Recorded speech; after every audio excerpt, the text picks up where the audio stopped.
নদিয়ার শান্তিপুরে নজিরবিহীন চমক। নিরঞ্জন সরকার নামে এক প্রবীণ ব্যক্তি নিজের বাড়ির বাগানে এমন এক কলা গাছ ফলিয়েছেন যার কাঁদি প্রায় 7 ফুট লম্বা এবং তাতে হয়েছে 1,000-এরও বেশি কলা। আশ্চর্যের বিষয়, গাছের উচ্চতার তুলনায় কলার কাঁদিটি এতটাই বড় যে মাটিতে আলাদা গর্ত করে কেটে জায়গা তৈরি করতে হয়েছে কাঁদিকে নিচে নামিয়ে দেওয়ার জন্যে। এই কলাগাছটি স্থানীয়ভাবে পরিচিত হাজারী কলা গাছ নামে। মূলত ব্যাঙ্গালোরের একটি বিশেষ প্রজাতির কলা এটি। নিরঞ্জন বাবুর কথায়, কলার ফলন শুরু হওয়ার পর থেকে বিগত 8 মাস ধরে কলার কাঁদিটি আরো বড় হচ্ছে। প্রায় 1 বছর আগে তিনি চারা গাছ লাগিয়েছিলেন। এখন সেই গাছই হয়ে উঠেছে মানুষের কৌতূহলের কেন্দ্রবিন্দু। হাজারি কলা।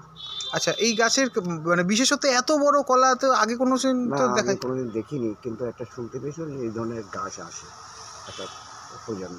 তো সেটা আমি এখান থেকে কালেকশন করেছি, হাজার থেকেই একজনা লাগিয়েছিল, সে রাখতে পারেনি। সেখান থেকে আমি 1 কেজি পরিমাণ একটা গাছ এনে সেটাকে তৈরি করেছি। তার বাড়িতে দেখেছিলেন কখনো? হ্যাঁ হ্যাঁ, বেরিয়েছিল। বেরিয়েছিল? হ্যাঁ, এরকমই বেরিয়েছিল। খাবার তার সৌভাগ্য বাড়িতে আর হয়েছিল? নেই। কেমন খেতে টেতে? খাবার একদম, খাবার নাকি ওতে ভীষণ কড়া মিষ্টি, ছোট ছোটই হয়, প্রথম থেকে মাথার থেকে পাকতে থাকে একদম নিচে পর্যন্ত। এই গাছটার পরিচর্যা করতে কি কি লাগছে? এটা একদম সাধারণ, গোবর সার দিলেই হয়ে যায়, এমন কিছু লাগে না, কোনো ওষুধও লাগে না। আপনি কি আগাগোড়া গাছ নিয়েই থাকতেন না কোনো কাজবাজ করতেন? না, আমি সরকারি কর্মচারী ছিলাম, কিন্তু এই গাছ নিয়ে আমার ছোটবেলার থেকে রিটায়ারমেন্টের পর এখন গাছে একদম। এই কলা গাছকে কি কলা গাছ বলে পরিচিত? এটা একদম হাজারি কলা বলেই পরিচিত। এই কলার বিশেষত্ব এর স্বাদেও। ছোট আকারের এই কলাগুলি ভীষণ কড়া মিষ্টি ও খেতেও সুস্বাদু। কলার কাঁদির উপরের দিক থেকে কলার পাক ধীরে ধীরে নিচের দিকে ছড়ায় এবং সময়ের সঙ্গে পুরো কাঁদিটি পেকে যায়। পরিচর্যার ক্ষেত্রেও বিশেষ কোনো জটিলতা নেই। কেবল গোবর সার দিলেই গাছটি ভালোভাবে বেড়ে ওঠে। কোনো অতিরিক্ত রাসায়নিক সার বা ওষুধ ব্যবহার করতে হয়নি বলেই জানান নিরঞ্জন বাবু। এটা মূলত কোন জায়গাকার?